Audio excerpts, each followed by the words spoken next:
The state of Kansas has voted to put all its female residents in danger by allowing bathroom bans against trans women.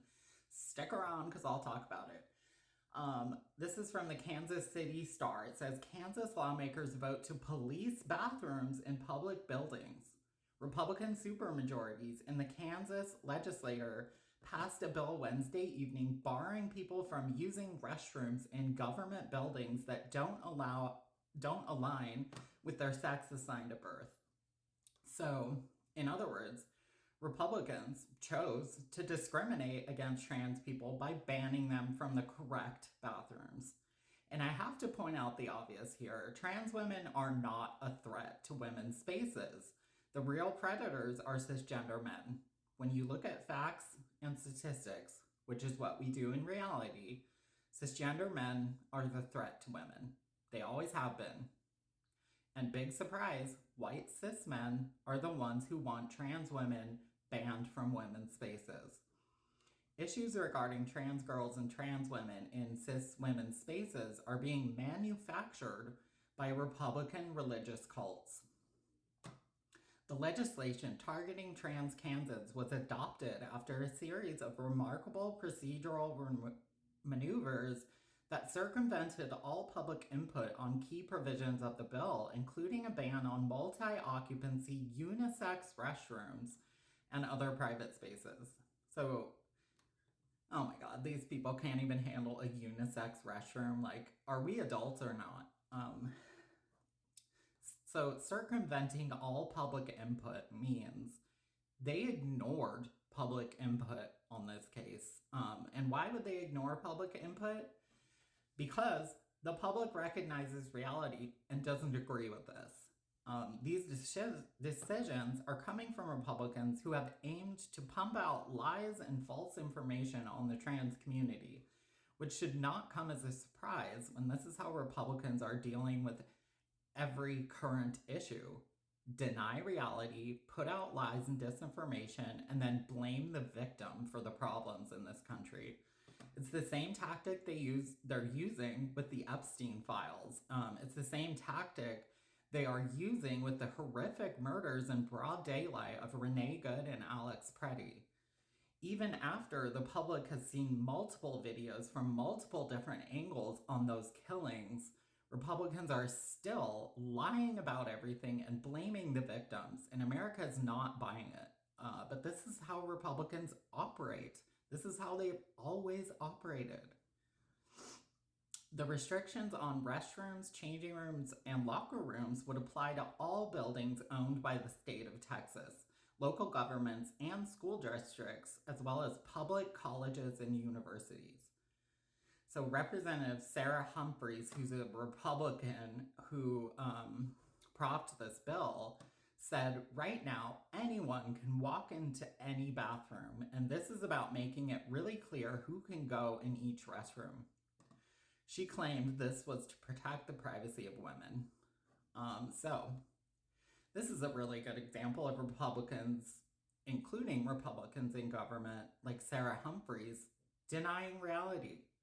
She's saying that cisgender men and trans women are the exact same thing, when it's obvious to the world that these are entirely different things.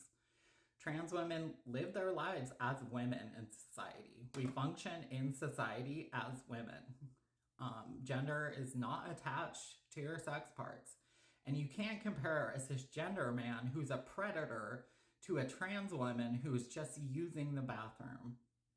Sarah Humphreys is a perfect example of Republicans and their absence of critical thinking. They know nothing about gender and trans identity, and they barrel through and destroy the rights of trans women and trans children and hurt all women and girls in the process. So, do you want to know their plan to enforce these bathroom bans? I think all women want to know. Their plan is to check little girls' and women's genitals before being allowed in a restroom. So, do you want to be sexually abused and traumatized in order to go pee? Republicans have your back. Republicans are happy to help you with that trauma and violation.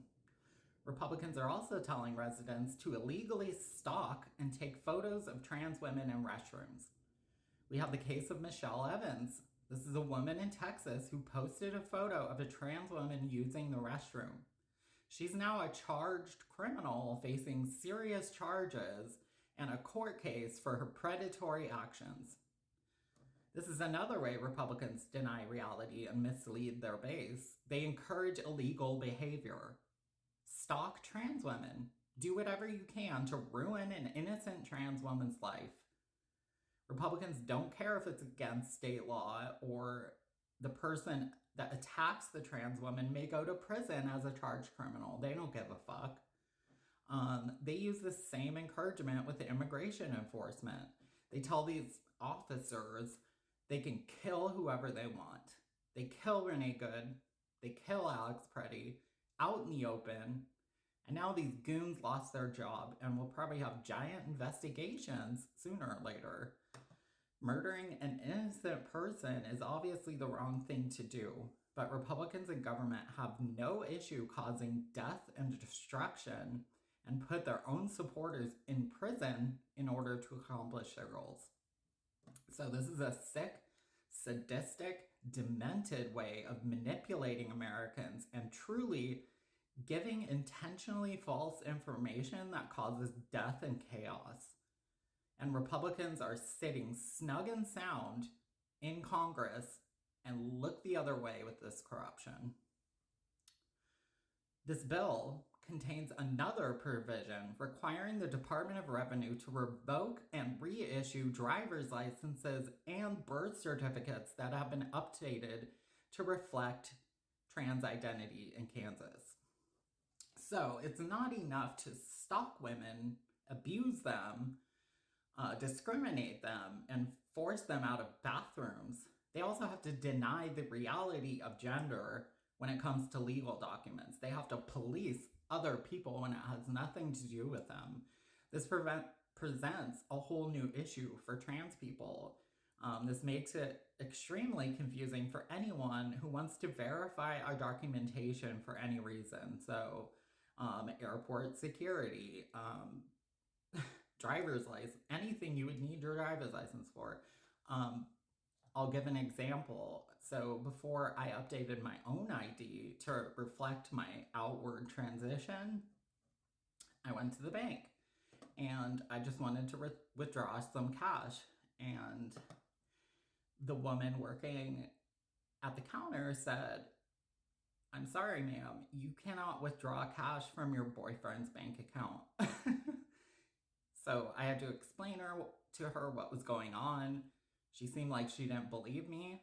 So she had to go get a manager, and it was a big ordeal. And so that's just a small example of the shit we go through every day with our documentation.